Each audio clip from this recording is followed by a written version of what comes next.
Hare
महायोग पीठे तटे भीमरत्यं वरं पुण्डलीकाय दातुं मुनीन्द्रे समागत्य तिष्ठन्तमानन्दकन्दं परब्रह्मलिङ्गं भजे पाण्डुरङ्गं पाण्डुरङ्गा करो प्रथमा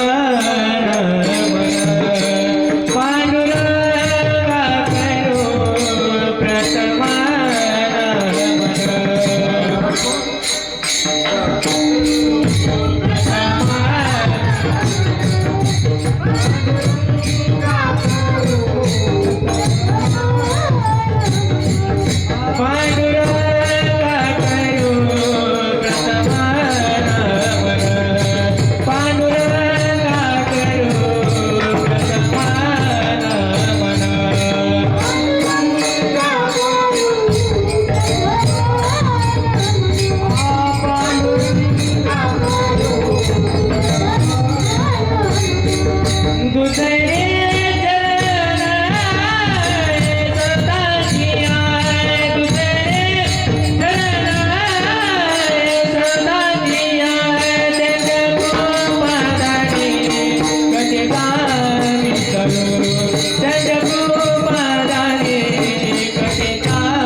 पांडुरंगा करू प्रथम नमन दुसरे चरण संतांच्या त्यांच्या कृपादाने कथेचा विस्तार बाबाजी सद्गुरु दास तुकाराम ओम नमो ज्ञानेश्वरा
रूपा नमो सद्गुरु भक्त कल्याण मूर्ती नमो सद्गुरु भास्करा पूर्ण कीर्ती सेवे लागी सेवक झालो सेवे लागी सेवक झालो सेवे लागी सेवक झालो सेवे लागी सेवक झालो मजा लागलो निज चरणात मजा लागलो निज चरणात हो स्वामी या देवा या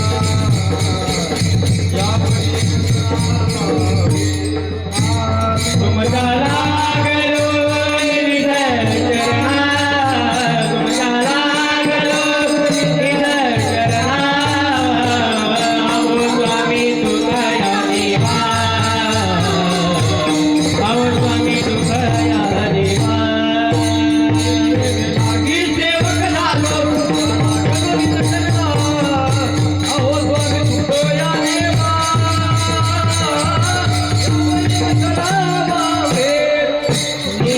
लागी सेवक झालो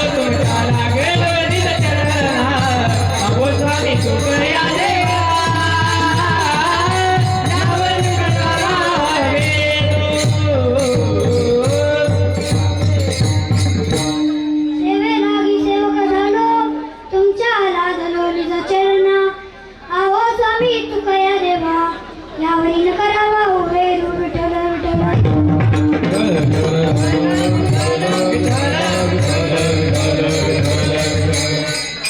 प्रस्तुत आज सेवेकरता निवडलेला अभंग जगद्गुरु संत तुकोबाराय यांच्या चार चरणांचा असा उत्कृष्ट अभंग सेवेकरता निवडलेला आहे विठ्ठल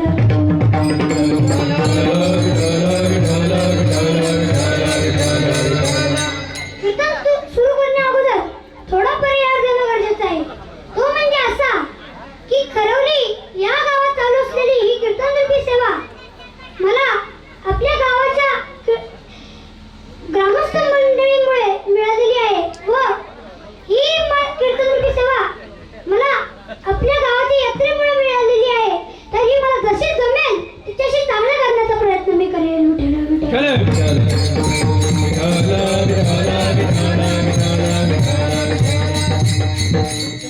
कायेने वाचने मनाने भगवंताला शरण का जायचे ते महाराज या अभंगात सांगतात फळा वाचून कोणत्याही कर्मात मंदपुरुषाची सुद्धा प्रवृत्ती होत नाही म्हणून कोणत्याही कर्माचे फळ जे सांगितलेले असते ते त्या जीवाची प्रवृत्ती व्हावी म्हणून वेद शास्त्र जीवाला मोठ्या कंठाने सांगतात की त्या परमात्म्याला शरण जा व वेदाधिकाची एक व्याख्या तुकाराम महाराज या अभंगात सांगतात वेद अनंत बोलिला अर्थ ऐथोडाची साधिला वेदाचे ज्ञान व्यापक आणि अनंत आहे कसे आहे व्यापक आणि अनंत आहे वेदासारखा या व्याख्या या जगात झाला नाही आणि पुढेही होणार नाही वेदो काय काय न बोले जगात ज्या ज्या गोष्टी चमकतात अर्थात दृष्टीला पडतात त्या सर्व वेदांनी सांगितले धर्माचा विचार वर्णाश्रमाचा विचार ज्ञान अज्ञान कर्मात कर्म विहित अविहित आत्माचा विचार हे पुष्कळ असे वेदांनी सांगितले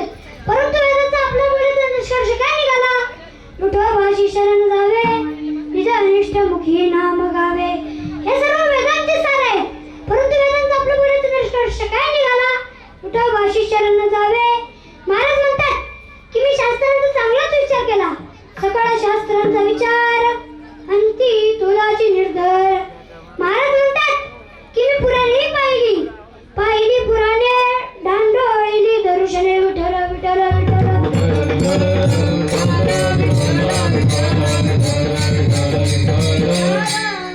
जगद्गुरु शंकराचार्यांनी देखील आपल्या विशाल बुद्धिमत्तेने वेदांचा पुन्हा पुन्हा दांडोळा घातला अलोट्य सर्व शास्त्रांनीच पुन्हा पुन्हा इदमेका सुनी पक्ष देय सदा नारायणा तर हे सर्व मोठमोठे शास्त्रे पुराणे व महात्मे आपल्याला मोठ्या कंठाने सांगतात की त्या परमात्म्याला शरण जा तर त्याचे फळ काय तेच माझ्या अभंगाच्या दुसऱ्या चरणात सांगतात मनावून शरण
सिंधू हा दुस्तर नुलंदले उलंगिता पार बहूच वाहिले दूर न लगेच स्थिर पहिलं तडी विठ्ठल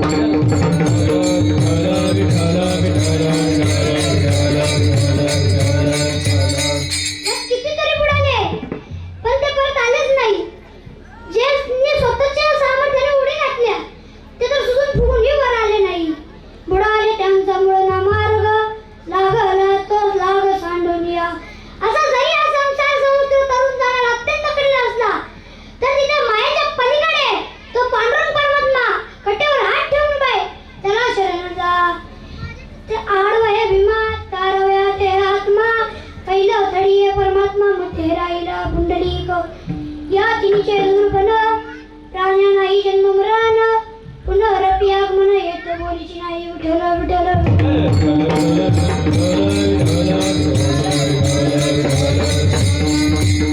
महाराज काही काही लोक असं म्हणतात की महाराजांना काय म्हणायचं ते कळलं नाही तर ते विठ्ठल विठ्ठल घेतात पण असं नाही महाराज त्याच्या मागे एक वैज्ञानिक कारण आहे आणि एक आपलं शास्त्रीय कारण आहे शास्त्रीय कारण असा की विठ्ठल विठ्ठल म्हटल्यानंतर आपलं नामचिंतन होतं आणि वैज्ञानिक कारण असं आहे की एक 80 वर्षाचे वारकरी बाबा त्यांनी त्यांच्या अख्ख्या जीवनात खूप वाऱ्या केल्या त्यांनी एका दिवशी असंच त्यांच्या हॉस्पिटलमध्ये हृदय तपासायला गेले तेव्हा ते डॉक्टरांनी जेव्हा त्यांचं हृदय तपासलं तेव्हा त्यांचं हृदय एका 25 वर्षाच्या तरुणासारखं काम करत होतं का तर जेव्हा आपण विठ्ठल विठ्ठल म्हणतो तेव्हा त्या ठचा ठोका आपल्या हृदयाला लागतं आणि त्या आपलं काम बरोबर करतं आणि आपण जेव्हा टाळ्या वाजवतो तेव्हा आपल्या हातातले जे छोटे छोटे रेषा आहेत ते एक दुसऱ्याला लागल्यानंतर आपल्या अंगातलं रक्त सुरळीत चालतं म्हणून सर्वांनी विठ्ठल विठ्ठल भजन करायचं आणि टाळ्या वाजवायचा विठ्ठल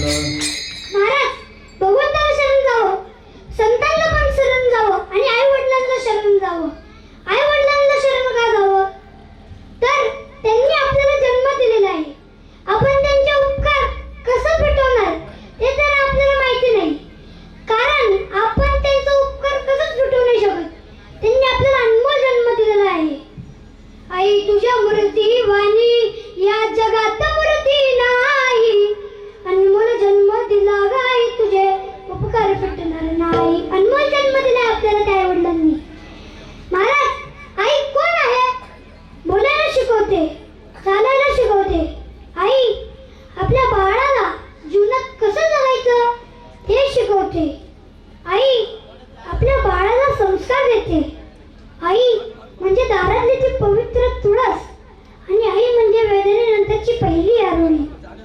कर्तृत्वाला जी पूर्ण करते आणि खंबीरपणे जी उभी राहते ती म्हणजे आई आपल्या बाळाच्या मुखात जाणारा प्रत्येक घास पाहून जिची भूक नाहीशी होते ती म्हणजे आई हे वाक्य नीट ऐका महाराज आयुष्यभर जी आपल्यासोबत असते तिची किंमत आपल्याला कधीच कळत नाही पण जेव्हा ती जाते ना महाराज तेव्हा तिच्याशिवाय कशालाच किंमत उरत नाही ती म्हणजे आई विठ्ठल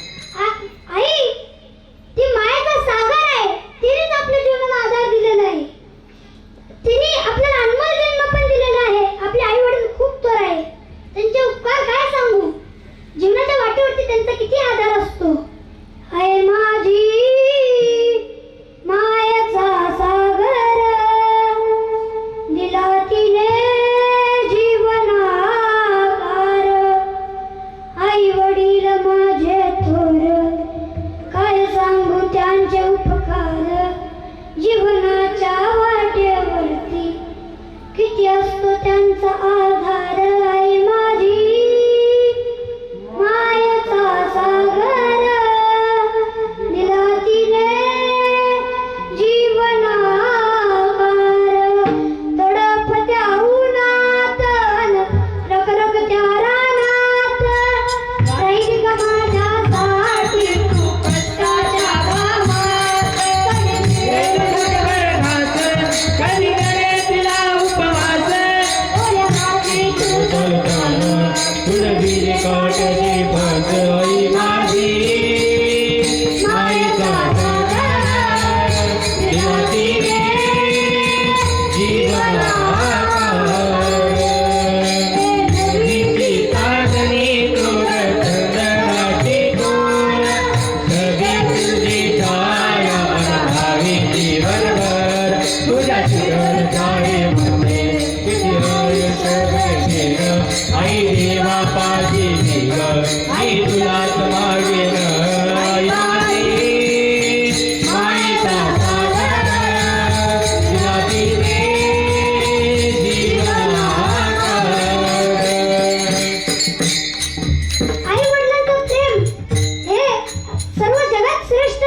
एकदा बाहेर गेलतो तेव्हा एक मुलगा त्याच्या आईला खूप वाईट शिव्या देत होता. तू कशाला घरात राहते, का घरात राहते, तुझ्यामुळं घर चांगलं चालत नाही. महाराज, पण त्यांच्यासाठी पण एक दृष्टांत आणलेला आहे महाराज. तो म्हणजे असा की एक मुलगा होता, त्याच्या शाळेमध्ये डोळ्यांसाठी पहिला अंक निघालेला. तेव्हा त्याची आई शाळेत आली. त्याच्या आईला दोन्ही डोळे नव्हते, म्हणून त्याचा मुलगा त्या आईला खूप ओरडला. आई, तुला सांगितलं ना ग, शाळेत नको येऊ, आज डोळे तपासणार आहे. तेव्हा ती आई म्हणाली, बाळा, तुला चांगला पुरस्कार भेटणार आहे, ते बघितल्याशिवाय मी कसं काय राहू शकते रे.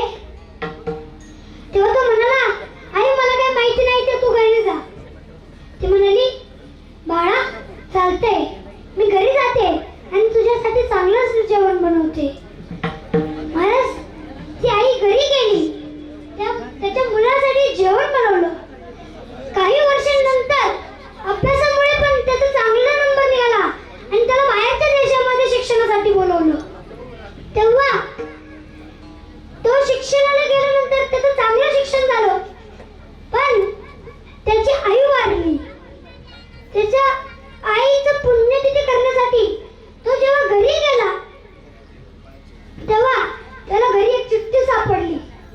त्याच्यावरती लिहिलं होतं, बाळा, तुला लहानपणापासून दोन्ही डोळे नव्हते, म्हणून मी माझे दोन्ही डोळे तुला देऊन टाकले. विठ्ठल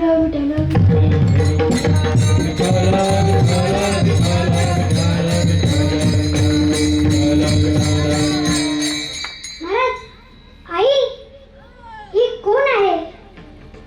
आई मायेचा सागर आहे. महाराज, आई आपल्या बाळावर इतकं प्रेम करते की तुम्ही पण बघू शकताय. एखाद्या गायला वासरू झालं तर ते गाई त्या वासराला सारखंच चाटत राहते. का? तर तितकं प्रेम आहे महाराज.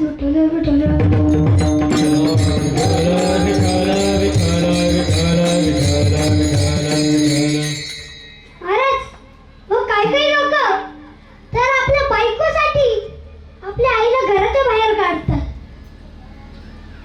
जेव्हा ती आई आपल्याला सोडून जाते तेव्हा तिची जाणीव कळते. पण जर तुम्ही तुमच्या त्या आईला, जिने आपल्याला लहानपणापासून ते आतापर्यंत सांभाळलेलं आहे, त्या आईला घराच्या बाहेर काढलं तर मग तुम्हाला माणूस म्हणूच शकत नाही.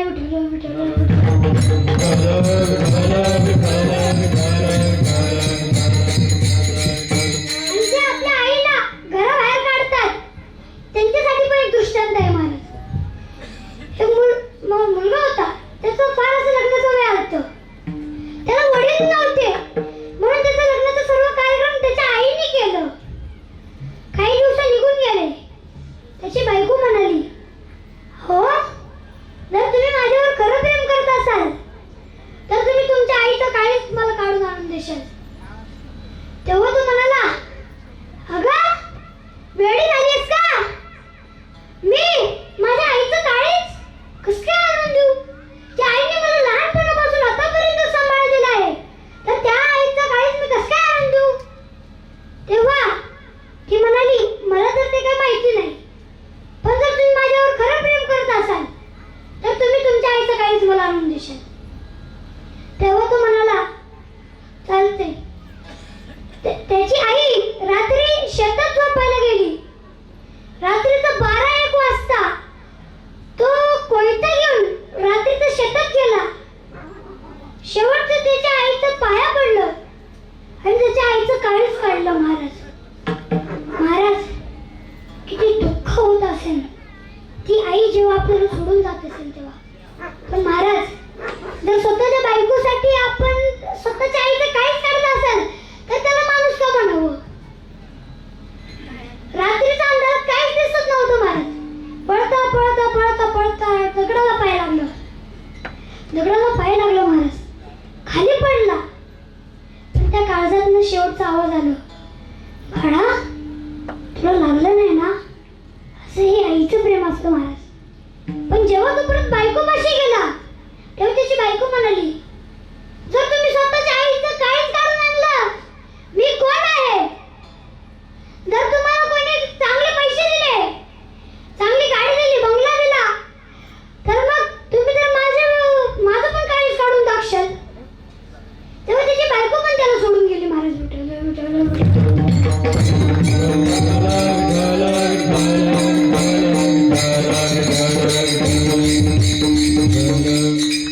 महाराज, आपण आई वडिलांचं तर खूप गुणगान करतो, आपण आई वडिलांचं खूप गुणगान करतो, पण सर्वात जास्त आईचं करतो.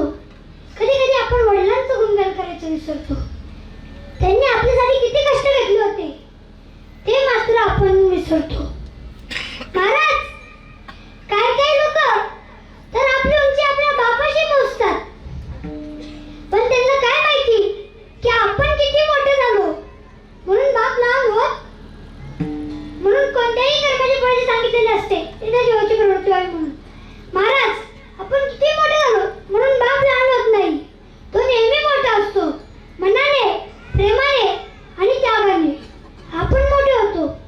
शाळा संपते, कॉलेज येतं, नोकरी लागते, संसार, जबाबदाऱ्या, आपलं जग बदलतं, बोलण्याचा टोन बदलतो, चालण्याचे ढब बदलते, मत ठाम होतात, निर्णय स्वतःचे आणि आपण हळूहळू करत मोठा माणूस असतो. पण कधी कधी न कळत या सर्व बदलांमध्ये आपण बापाकडे मागं वळून पाहणं थांबवतो.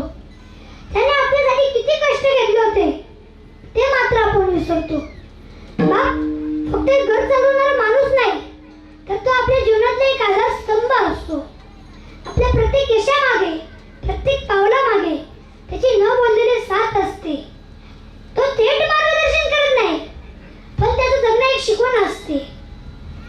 आपल्या प्रत्येक यशामागे तो हळूच आपलं रक्षण करतो. महाराज, शाळेच्या पहिल्या दिवशी पहिलं त्याचा बायकोवर हात ठेवणं, त्यानंतर आपल्या पहिल्या अपयशामागे त्याचं शांत बसून दिलासा देणं आणि आपल्या पहिल्या यशामागे त्याचा हसून न बोलता डोळे भरून टाकणं. जर तुमचे आई वडील तुमच्या सोबत असतील तर त्यांचं फक्त काम ऐकू नका, तर त्यांना समजून घ्या. का तर आपल्याला अगोदर त्यांनी सांभाळलं, तर आता आपल्याला त्यांचं सांभाळायचं कर्तव्य आहे. विठ्ठल विठ्ठल विठ्ठल.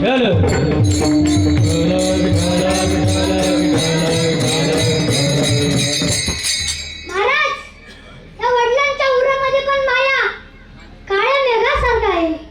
उरामंदी माया त्याच्या काळ्या मेघावानी, दाखविना कधी पुन्हा डोळ्यातलं पाणी.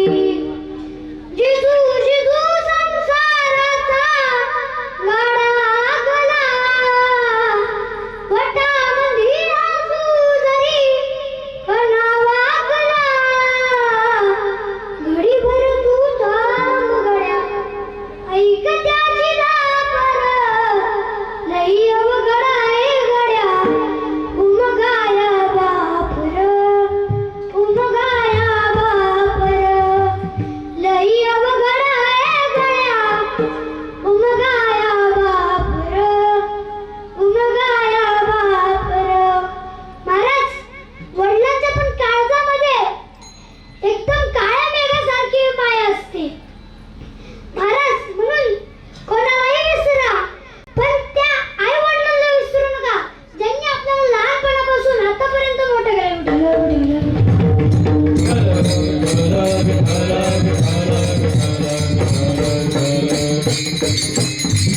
मला कसं तरी होत या बाप लोकाचा बघताना, माझा हुंदका दाटतो या गोष्ट बापाची सांगताना.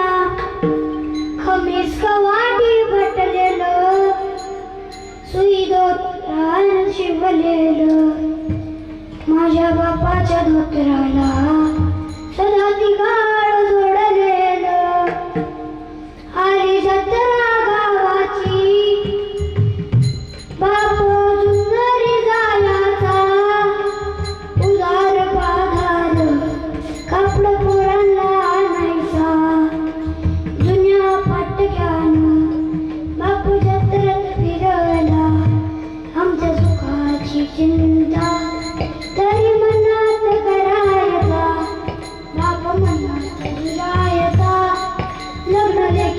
करीन डांगा डोंगा हुंड्यासाठी शेतमळ्याला विकलेन असा कनवाळू बापा जेव्हा सोडून गेला तेव्हा बाबळे कवीचा जीव वनवासी झाला मला कसं तरी होतं या बाप लोकांचं बघताना माझा हुंदगा वाटतो या गोष्ट बापाची सांगताना विठ्ठल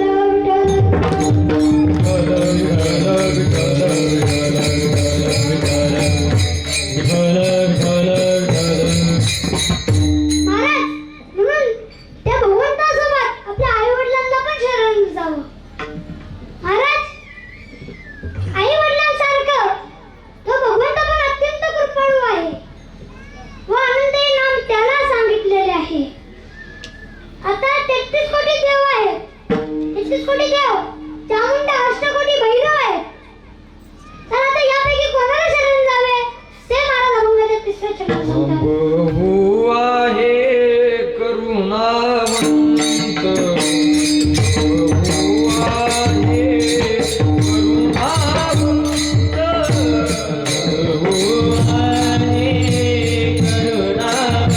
करुणावंत बहु आहे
करुणावंत बहु आहे करुणावंत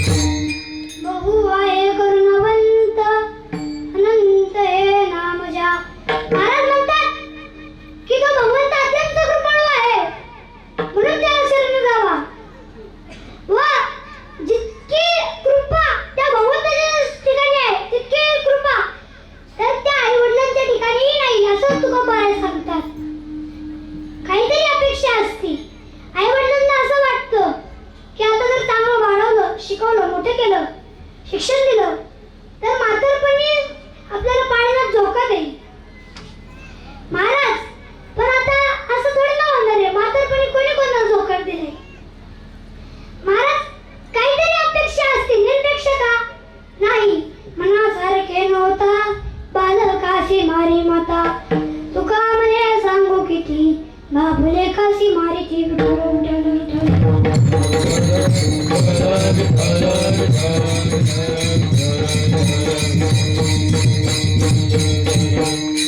महाराज जर त्या भगवंताला शरण जायचंय तर आपल्याला त्याचं नामचिंतन करावं लागतं काय करावं लागतं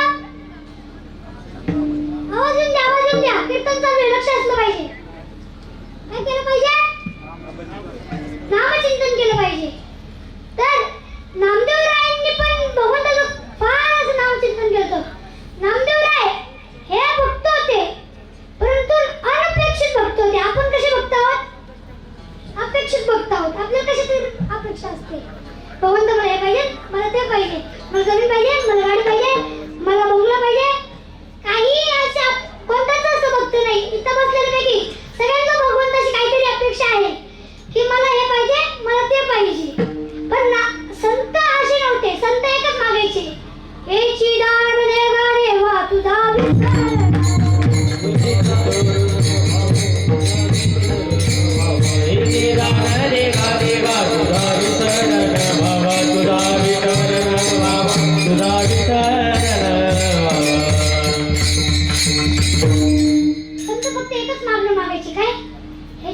दे गा देवा तुझा विसर न व्हावा. आणि नामदेवराय हे भक्त होते परंतु अपेक्षित होते. नामदेवरायांना त्यांच्या आईने पहाटे 4 वाजता उठवलं. नामदेवरायांनी त्यांच्या आईला विचारलं, आई आज इतक्या लवकर काय उठवलं ग? आज काय आहे? नामदेवरायांची आई म्हणाली, मामा आज दिवाळी पाडवा आहे. आज लवकर उठणे लावून आंघोळ करायची असते. तेव्हा नामदेवराय म्हणाले, आई तू भगवंताला आंघोळ घालतेस का ग? तेव्हा आई म्हणाले की मामा तो आला पाहिजे ना. तेव्हा नामदेवराय म्हणाले, आई आता बघ लगेच पांडुरंग इथे येतो. नामदेवराय सर्वांच्या अगोदर मंदिरात गेले व भगवंताला म्हणाले, भगवंता आज दिवाळी पाडवा आहे. आज उठणे लावून आंघोळ करायची असते. तू जा आणि उठणे लावून आंघोळ कर. तेव्हा भगवंत म्हणाले, नामा मी इथून जाईन तर इथं कोण उभा राहील? तेव्हा नामदेवराय म्हणाले, भगवंता मी उभा राहतो. भगवंत म्हणाले की नामा हे इतकं सोपं नाही. अगोदर भक्त मंडळी येतील, तुला गरम पाण्याने आंघोळ घालतील, त्यानंतर थंड पाण्याने आंघोळ घालतील, त्यानंतर दुधाचा अभिषेक करतील, त्यानंतर स्वच्छ टावलाने आपलं अंग पुसून घेतील. तेव्हा हालायचं नाही. त्यानंतर तुला महानैवेद्य दाखवतील, तो खायचा नाही. सर्वात शेवटी तुझ्या तोंडाला दुधाचा गोळा लावतील, तो खायचा नाही. नामदेवराय म्हणाले, चालते भगवंता. नामदेवराय विटेवरती उभे राहिले आणि भगवंताला विचारलं, भगवंता मी कसा दिसत आहे? सुंदर ते ध्यान उभे विटेवरी, करा देवरी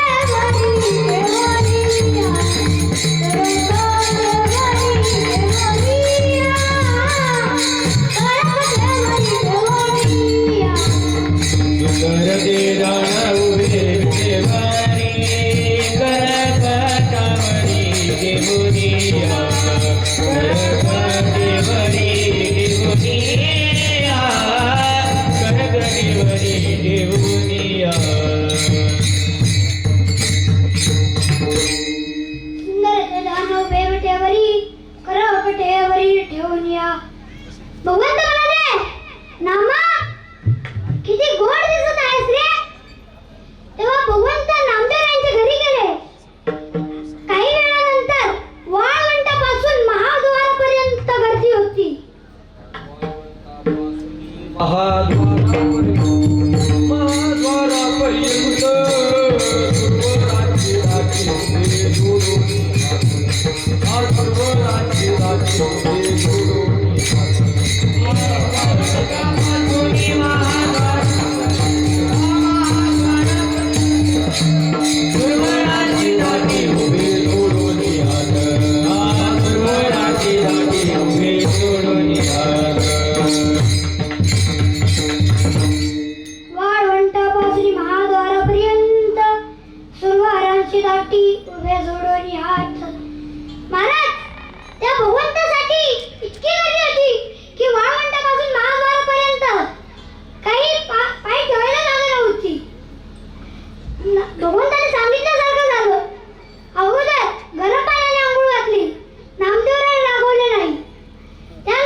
मागे पुढे उभा राहायचा माहीत, मागे पुढे उभा राहायचा माहीत, मागे पुढे उभा राहायचा माहीत, मागे पुढे उभा राहायचा माहीत, पुढे उभा राहायचा माहीत,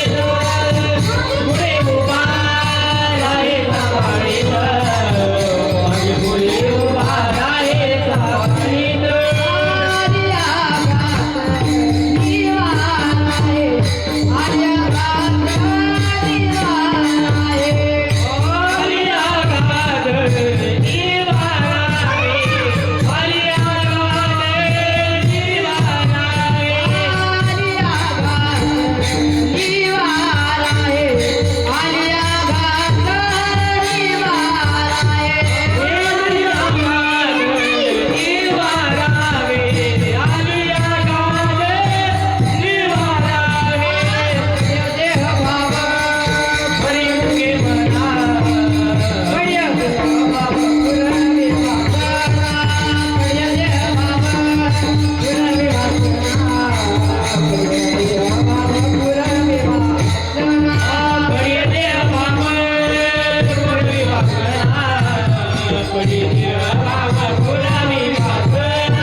चक्रवर्ती त्याचे पाय माझे त्याचे पाय माझे चक्रवर्ती त्याचे पाय माझे त्याचे पाय माझे त्याचे पाय माझे. सोमवाराला की लगेच भीमाशंकर केदारनाथ असं जातील आणि फोनवरती स्टेटस हे बघा आज सोमवार आज शंकराची भक्ती आम्ही इथं फिरायला गेलो. स्टेटस काय फक्त व्हॉट्सअपवर नाही इंस्टाग्राम फेसबुक टेलिग्राम परत मॉज सगळ्या ॲपवरती तेच असतं. सोमवाराला शंकराची भक्ती, सोमवार गेला आला मंगळवार देवीची भक्ती. अनादि निर्गुण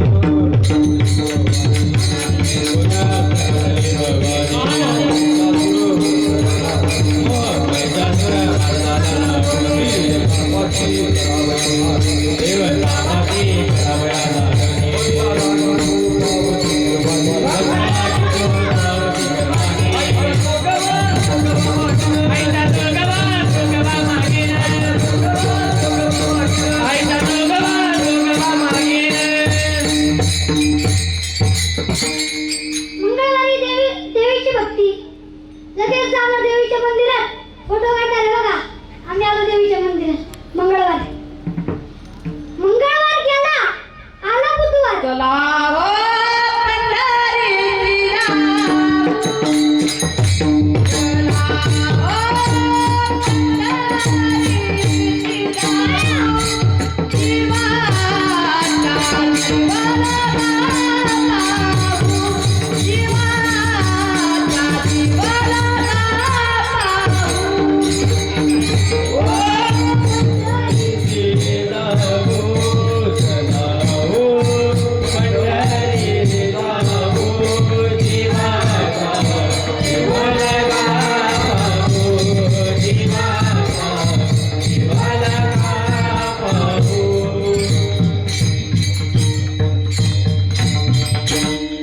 लगेच पंढरपुराला लगेच बोलणार पंढरपुरी आहे माझा माया बाप. लगेच गाणे व्हॉट्सअप वरती फेसबुक वरती पंढरपुराची वारी लंबी चाललेलो. एकदा वारी केली तर असं वाटतं की आपण आता बातमीच झालो.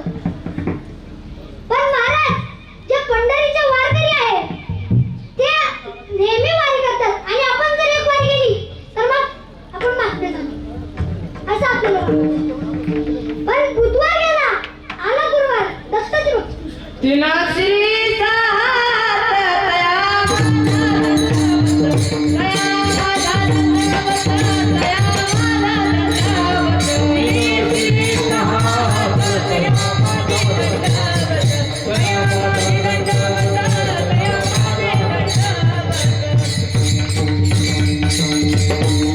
लगेच स्टेटसवरती फोटो आणि ते लगेच दत्ताच्या मंदिरात. नाहीतर मग दुसरे पण कोणते गाणे ठेवतात. रात्रंदिवसा देवा तुमची मूर्ती ध्यानात, त्याचा लागे ना अंत. स्वप्नात आले माझ्या सुदेव दत्त, स्वप्नात आले माझ्या सुदेव दत्त. असे गाणे असतात महाराज. आपली भक्ती वारंवार असते. गुरुवार गेला, आला शुक्रवार, लगेच देवीची भक्ती. अनादि निर्गुण अंबिका भगवती, अनादि निर्गुण अंबिका भगवती,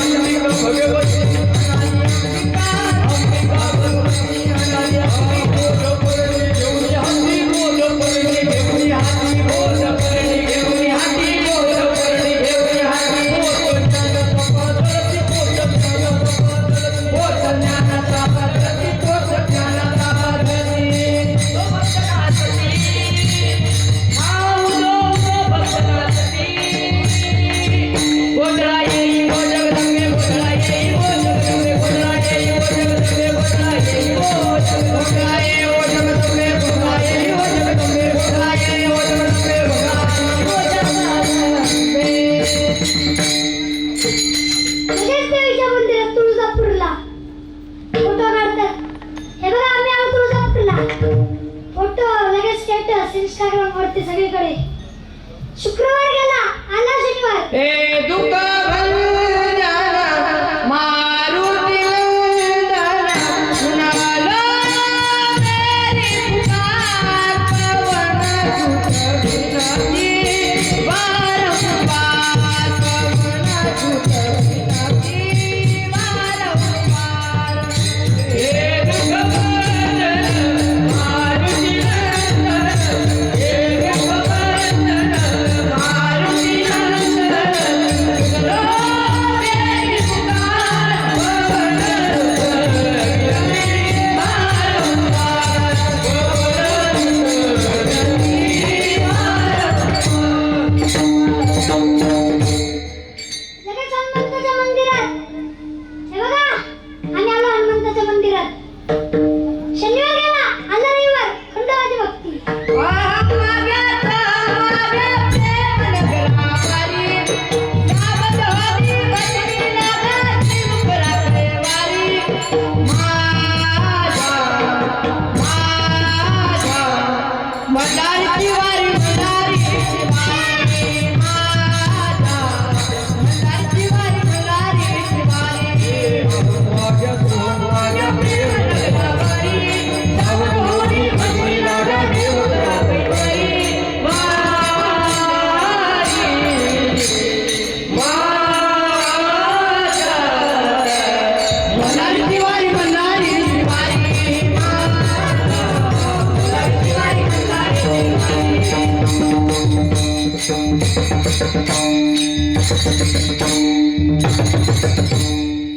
महाराज असा दंग झाला पाहिजे कीर्तनात.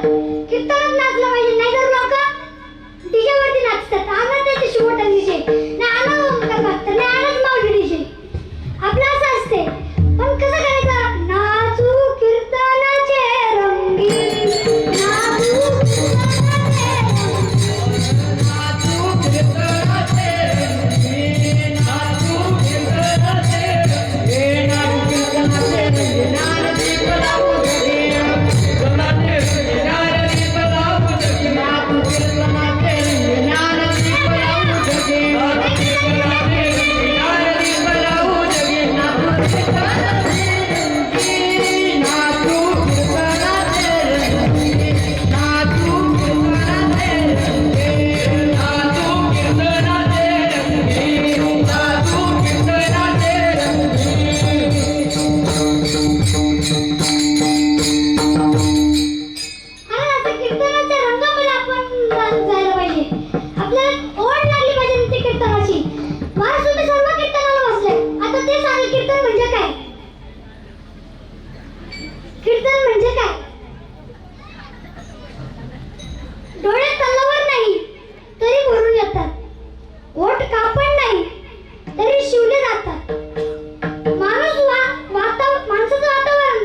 समर्थ चरण. तू का म्हणे साक्षी आले, तू का म्हणे साक्षी आले, तू का म्हणे साक्षी आले, तू का म्हणे साक्षी आले, तू का म्हणे साक्षी आले, तू का म्हणे साक्षी आले.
अवघा जांभळ निघाले, अवघा जांभळ निघाले, अवघा जांभळ निघाले, अवघा जांभळ निघाले.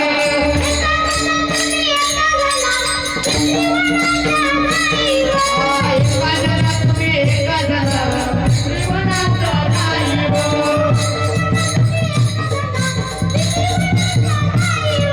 एका जणात तुम्ही एका जणात श्रीवनाचा नाही हो. हो.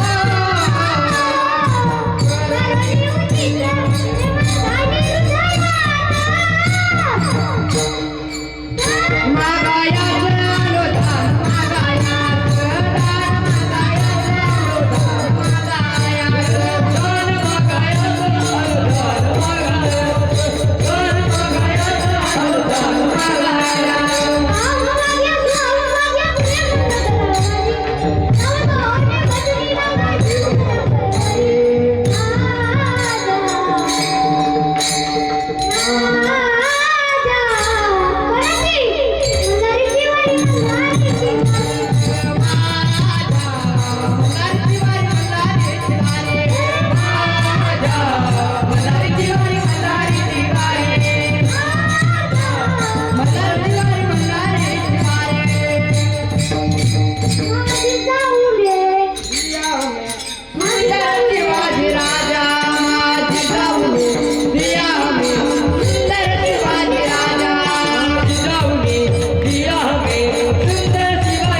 रे